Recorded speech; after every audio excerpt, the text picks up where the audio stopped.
Hey y'all, welcome to another episode of the Slim Cogcast. It is I, Slim Cognito, and guess what? Your boy this past week has been very busy, and we've gotten a lot of things ready to go and done. So with that being said, first thing I want to announce is make sure everybody checks out the game review / retrospective video we have up on the YouTube channel. It is a full retrospective and review of every game within the Arcade Stadium Second Collection by Capcom. And you're gonna see all these classics revisited and some things that was never released in America. Is actually super informative. I did my best to keep it interesting. I'm pretty proud of it. So I hope that y'all find it pretty interesting as well. So yeah, aside from that though, let's go ahead and talk about what we have been watching this week.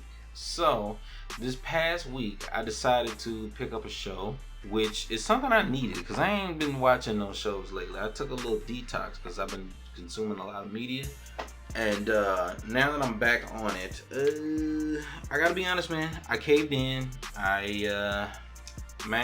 P-Valley is amazing. It's amazing. It's so good. So yeah, that's what I have been checking out. Now, I want to share my thoughts based off of season 1. I'm on season 2, but I just want to share my thoughts. And I feel that this show is so great for several reasons.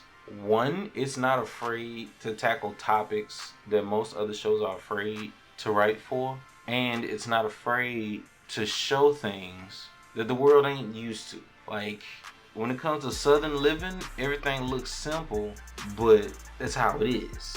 And this is supposed to, this whole show takes place in Mississippi, which is my home state, my birth state. And I think it was filmed elsewhere, but it takes place in Mississippi. And the characters, every character, is easy for me to relate because they all remind me of someone that I've known or someone that I'm familiar with during my time growing up in the South. And it's a lot of things that men and women tackle as if we live in a completely different world from everyone else when living in the South, especially with Mississippi being the poorest state and having the worst school, results and things, because the funding for the schools and stuff have been like, whatever had been done with them.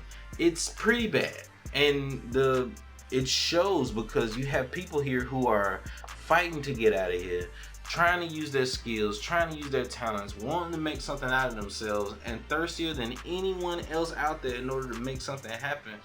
But, when doing business, there are snakes and there are crooks, just low down, dirty people, bro. But this show is amazing in that sense, and I love almost every character. I think the only character that I hate is the fake diamond, the diamond, well, not the fake diamond. I'm not talking about Diamond, the bouncer. I love Diamond, but what's her name? She looked like Lisa Ray McCoy, but smaller, a little more petite. The light girl, the light skinned girl that Cliff always call her, the light skinned girl. But yeah, I don't like her at all. She's giving off this she's a boss type of thing, but once we learned her backstory, we find out it's her fault that her daughter is no longer with her. And you find out that the only reason that she even had the troubles that she was going through because she was trying to do some low down shit to somebody else, and it was coming back on her. And other people around her who helped her get her back on her feet had to suffer for the decisions that she made, and the people that she dealt with, they ended up paying the price for the stuff. And she just getting away scot-free, and now she just throwing her weight around, acting like she just everything. I don't like her, but still, amazing show. I really do love it. Now, one of the things that about Mississippi that I love about this show, probably my favorite character, Loretta Devine's character, Clifford's grandmother. She's probably my favorite character. Everything about her screams a Southern black woman, and it's so endearing. It made me smile. She made me laugh every time she's on the camera. She's like, it's like, boy, I need you to go and get me a plate of them chitlins. Because I don't see her at the funeral. So she missing. That means she in that kitchen making a pot of chitlins. I said, And it sure be like that. It be like that for real, for real. And I say, yo, that is great. Like, y'all have no idea how endearing it is to me, because you don't often get to see Southern living represented properly. And this is them not trying to, you know what I'm saying, wash it to be like media ready. It's actual Southern life and characters of different walks of life in different ways represented, you know? Shed a light on it, you know what I'm saying? It needed to happen, because there's so many people down here like that have suffered from just the thought or the idea that they think because they come from so little that they don't deserve much more. You know what I mean? Or they don't know how to acquire more because they've been used to living with so little for so long. And some just can't even be down here and have little because they dream about having more. You know what I mean? It's a lot. It's so much into it that I can't really put it in very few words. But I gotta say that P-Valley is a 10 out of 10. Great depiction of life in Mississippi, what it's like having a business that's passed down to you and your family, and you're doing everything you can to try to keep it afloat. And despite all the stuff that's been happening, the pandemic that came, all of the other stuff, it's all there. It's perfect. It's so perfect. So yeah, I'm a huge fan. Now, for some reason, I decided to sit up. You know, I wanted to go. I like going up and talking with my mother. You know, sometimes, and I sit with her and we watch TV and we talk.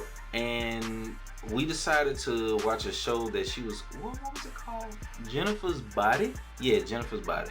And it was a good show.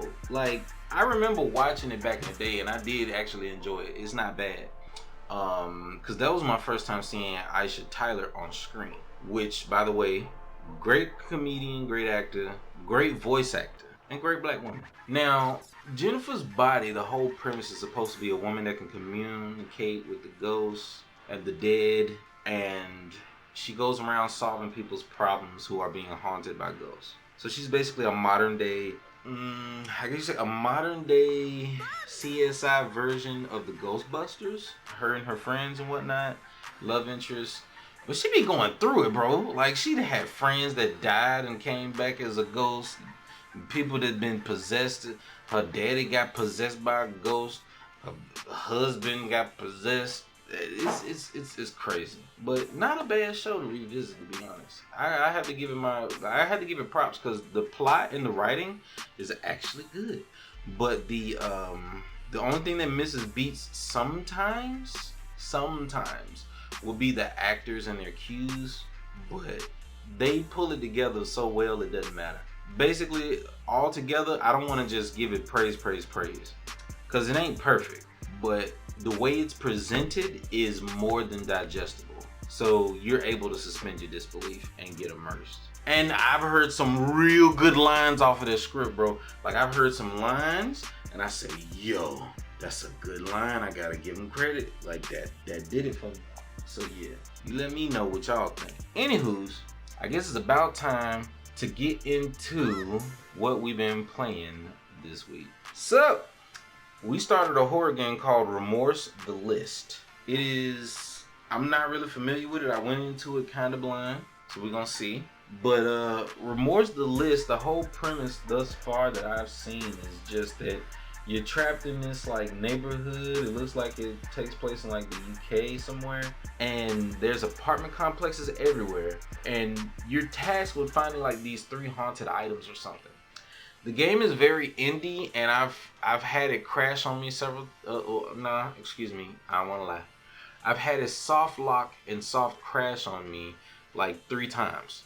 One thing, this game plays like if Resident Evil 7 was combined with Silent Hill, and going around and doing those things, like, you know, exploring, finding items and all of this. Like, you had to find like 3 haunted items or something and put them on a table. But this game, when you open the map and you open your inventory as well on top of that, it freezes up and you can still control your character, but the map will be stuck on screen and you won't be able to do anything about it unless you reset the game.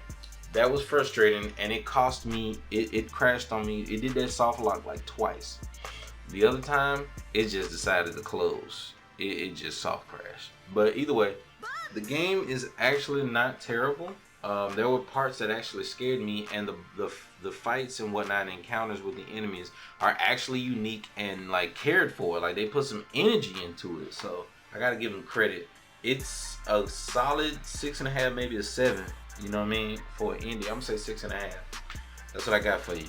But Remorse the List, if you want to see that gameplay, y'all can go check it out on twitch.com. It's still on the VOD. Though I'm not too much of a fan of the game, so I feel like they could do better. Anywho, now another thing is we revisited the Cuphead DLC that we started last Saturday, and don't forget that last Saturday we made good progress. Actually, we beat the majority of the bosses, and we came back this Saturday. We had to finish them up, and not only finish them up, but also do the secret boss. There's a secret boss fight that you can get if you know the right code or combination or whatnot to examine the gravestones in the graveyard on the world map. So yeah, we got all of that done. We beat them all, and I'm still debating if I'm gonna go back and do the expert run of all of them. So yeah, there's an idea. Now, next. All right, y'all, this is the part of the podcast where I talk about multiverses, because I done played hell in multiverses for the past week, and it's been like almost 2 or 3 days out of the week now, because it is too fun. And since Wednesdays is playing with the chat, we play a Wednesday, and then Friday is supposed to be fighting games, so we play a Friday, and then Saturday is whatever we want, so we end up playing the Saturdays. It's weird, but it's like that. Anyway, yeah, y'all, I'm gonna tell you this, man. My Batman is ridiculous, nasty, stupid, bro. It's just way too good. My Batman is way too good. I feel like I should like join some tournaments and really put some smack down. I think I could actually compete, bro. Like I feel it. I can feel it. But anywho's, I can't really add more on the multiverses because we've been talking about it we've been talking about multiverses for like a couple weeks now. 3-4 episodes, so I won't really dive too deep. I'll have some mercy on y'all, but I will say that I have a surprise for you all when we do come back and play some multiverses. I would love to play some multiverses with my chat. I wish I could. It would be great. Can't wait. And honestly, I'm gonna be real with y'all. Before we get into the news, Slim's been making changes, and I like it. Like I'm ready for change. Who knows? Either way, I think we're gonna be fine, y'all. And beyond that, let's go ahead and jump into the news. Alright, y'all, now we got some real good news this week because it's been some hype. Alright, y'all know it's Evo week. Alright, so for y'all out there that likes to fight games, tell you what, you won't believe it. Dragon Ball. First things first. Let's get this out of the way. Let's get the small news out of the way. Small news first. Dragon Ball FighterZ is finna get some upgrades, you feel me? They gonna put next gen upgrade and rollback netcode into the game, and this is gonna be for the Xbox Series S and the PlayStation 5 versions that's coming. And I'm pretty sure the PC version will have some type of patch and/or enhanced edition transfer somewhat system going on. So yeah, this is gonna be great. But this Dragon Ball FighterZ is gonna be bigger and better, and it's gonna get a good update for the next gen. Now, next thing, according to Game Luster, Call of Duty Modern Warfare 2 beta dates revealed, and it turns out that the beta will be for PlayStation owners. Pre-orders is going to be September 16th to the 17th, and the open beta is going to be 18th to the 20th on PlayStation. Now, if you're on Xbox or PC, your pre-order date will be September 22nd to 23rd, and then the open beta will be on the 24th to the 26th. I want to play this game. I'm going to play this game.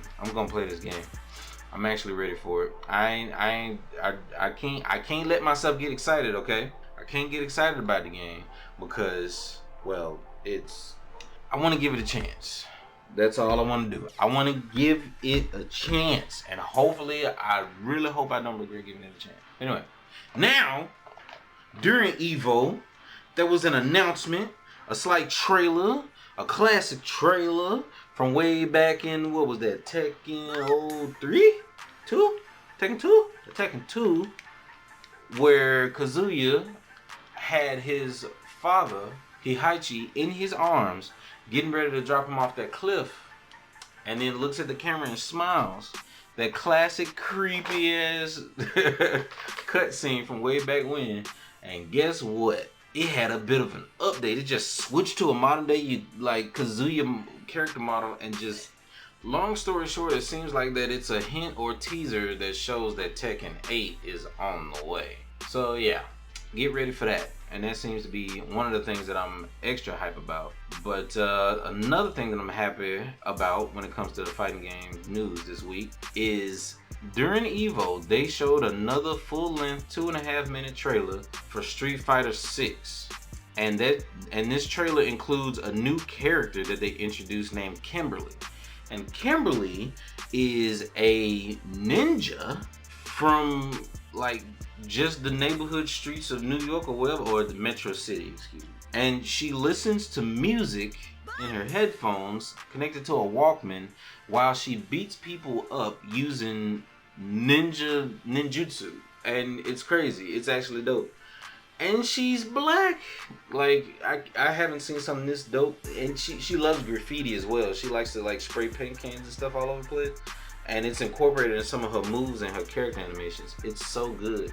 This is one of the best trailers I've seen for a character of color, and I would like to see more. But yeah, and they also introduced another character, a returning character named Juri.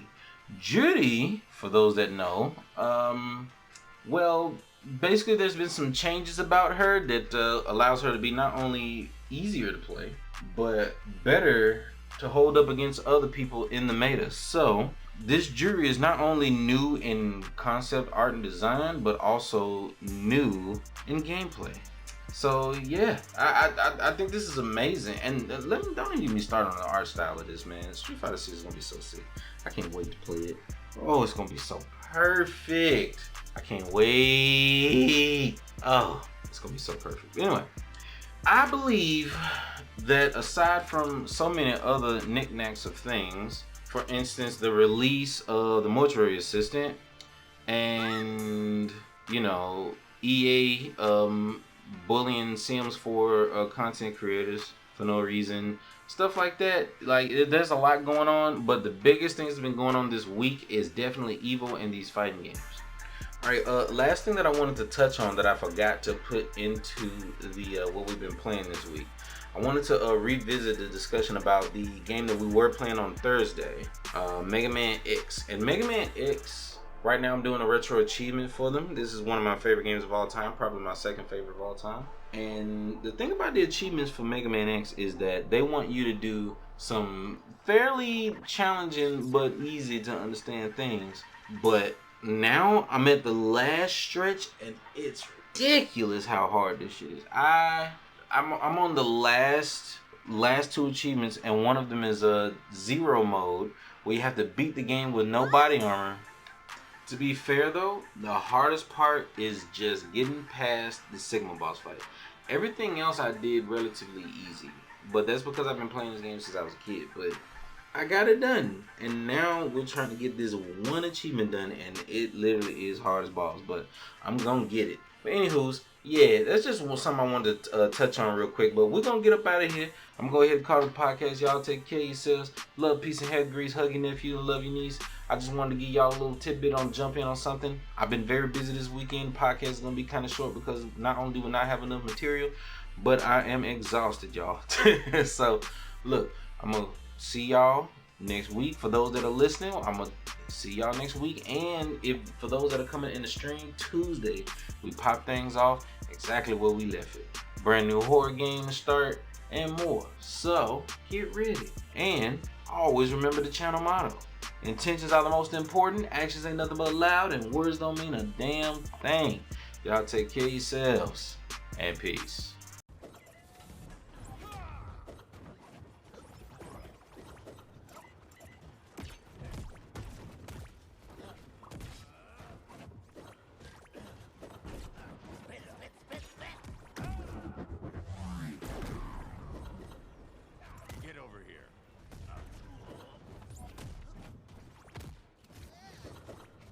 Nope. Get out of here. Match point. Blue team. Stupid pointy ear man.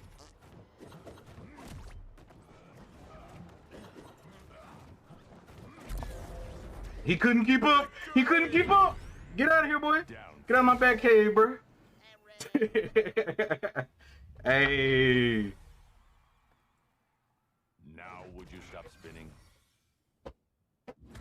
Continue. That bruh Taz got hard countered. That man did 46 damage. Bruh. Oh, oh.